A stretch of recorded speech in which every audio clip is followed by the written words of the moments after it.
Have you ever uploaded a photo to Instagram only to see it cropped in a weird way? Or maybe you printed a favourite shot and lost some important detail. It happens to all of us. The culprit is something you've probably heard of but maybe haven't fully understood, and that's aspect ratio. In this video, we're demystifying aspect ratio, what it is, why it matters, and how choosing it can transform your photography.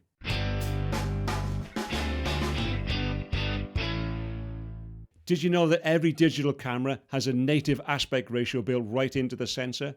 Most phones shoot 4:3 and most DSLRs shoot 3:2. And if you've ever felt confused about why your RAW files look different than the preview, it's because those aspect ratios are actually built right into the hardware. And understanding this can help you compose better from the very start. But before we get into the nuts and bolts of aspect ratios, I've put together an ebook for you. It's called The 3 Essential Pillars of Good Photography, and it's completely free when you sign up to my monthly newsletter. So check out the link in the description after this video.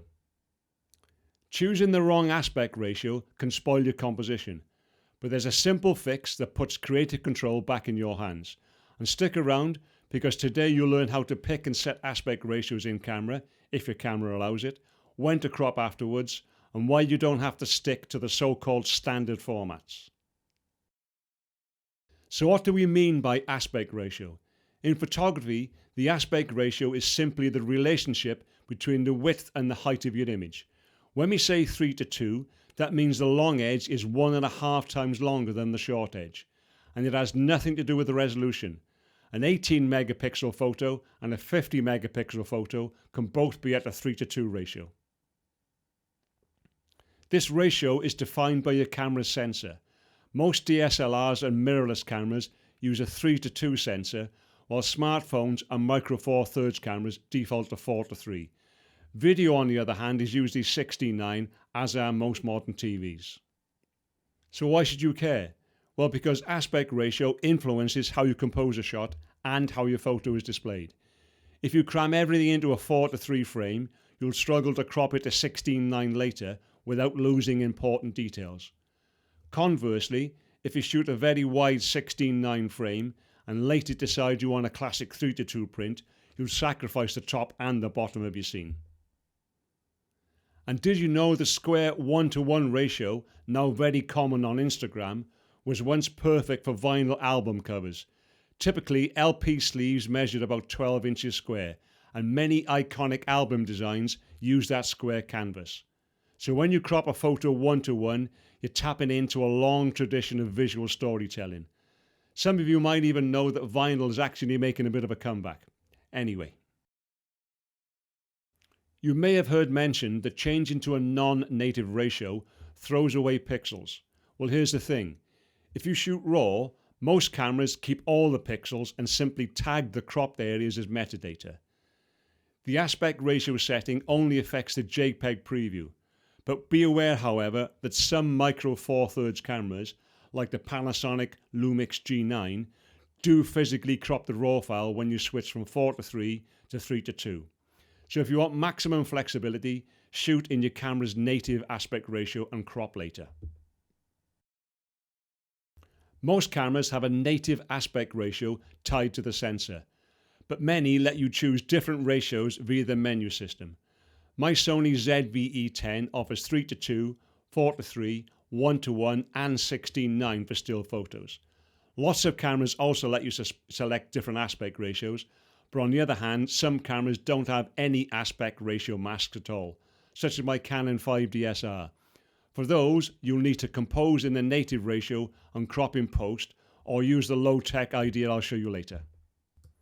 Native ratios for common sensor types include 3:2 for full frame and APS-C, 4:3 for micro four thirds and phones, and 16:9 for video. So why would you want to change aspect ratio in camera? Well, for a few reasons really. Firstly, framing. It helps you pre-visualize a specific output size or maybe a social media format, which then leads on to composition.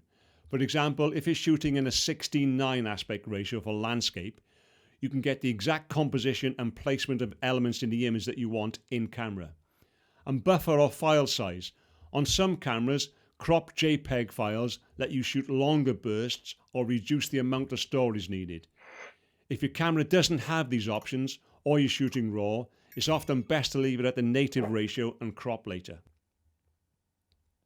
And you don't need to be locked into standard ratios. 3:2 is ideal for general use, 4:3 suits digital screens, 16:9 is cinematic, and 1:1 emphasizes a tight composition. However, you can decide to choose whatever ratio best tells your photographic story, and ignore the standards if doing so suits your picture. So let's walk through how to adjust aspect ratio if your camera has that option. I'll show it on my Sony ZV-E10. First, press Menu, navigate to Quality, Image menu, Image Size, Aspect Ratio. Select Aspect Ratio and then choose between 3:2, which is the native setting, 4:3, 16:9 or 1:1. Then confirm your choice. On the Sony, the live view masks the frame to match your choice. But as long as you're shooting RAW, the full 3:2 frame is still there behind the scenes. You're not actually throwing away pixels with this particular camera. So what if your camera doesn't offer aspect ratio previews, as it doesn't on my old Canon 5 DSR, for example? Well, if you don't want to miss out, there's a simple low-tech solution you can try. It works for 16:9, 1:1, or any ratio you like. Let me show you. First, measure your LCD screen. My 5 DSR screen is 70mm wide and 48mm high. For a 16:9 mask, multiply the width by 9 divided by 16 to get the height. That's about 39mm. Mark out a 70 by 39mm rectangle in the center of a piece of card. Cut it out and tape it to the screen. For a square 1:1 mask, just cut out a 70 by 70mm window instead. Okay, maybe this is a bit clumsy, but this low-tech viewfinder lets you compose in a different aspect ratio without diving into menus or losing pixels. And 16:9 is perfect for landscapes. You can create multiple masks for different ratios and switch them out as you need. It's cheap, quick, and it works. Now let's see how we crop in Adobe Lightroom. Select your photo and open it in the detail view. Click Crop and Rotate.